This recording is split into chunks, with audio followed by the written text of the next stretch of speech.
حضرت امام علی علیہ السلام سے پوچھا گیا یا علی وہ کون سا عمل ہے جس عمل سے دعا اللہ فوراً قبول کر دیتا ہے؟ بس جیسے ہی پوچھا گیا تو امام علی علیہ السلام نے فرمایا اے بندہ خدا، اگر چاہتے ہو کہ تمہاری ہر دعا اللہ کے دربار میں فوراً پہنچ جائے اور قبول ہو جائے تو اپنے لیے دعا مانگنے سے پہلے اپنے والدین کے لیے دعا مانگا کرو، کیونکہ میں نے اللہ کے رسول سے سنا کہ جو انسان دعا مانگتے وقت پہلے اپنے والدین کے لیے دعا مانگ کر اور پھر اپنے لیے دعا مانگتا ہے تو اللہ اس دعا کو فوراً قبول کر دیتا ہے۔ تو اس نے کہا یا علی، اگر والدین زندہ نہ ہو تو امام علی علیہ السلام نے فرمایا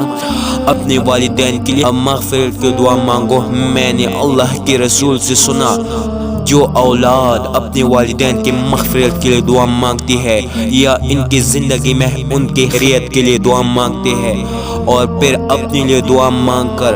ہم محمد و آل محمد پہ درود بھیجتے ہیں تو اللہ اپنے فرشتوں کو حکم دیتا ہے کہ جاؤ اس میرے بندے کے سارے دعا قبول کر دو جو اپنے والدین کی دعا مانگنے کے بعد اور میرے محمد و آل محمد پہ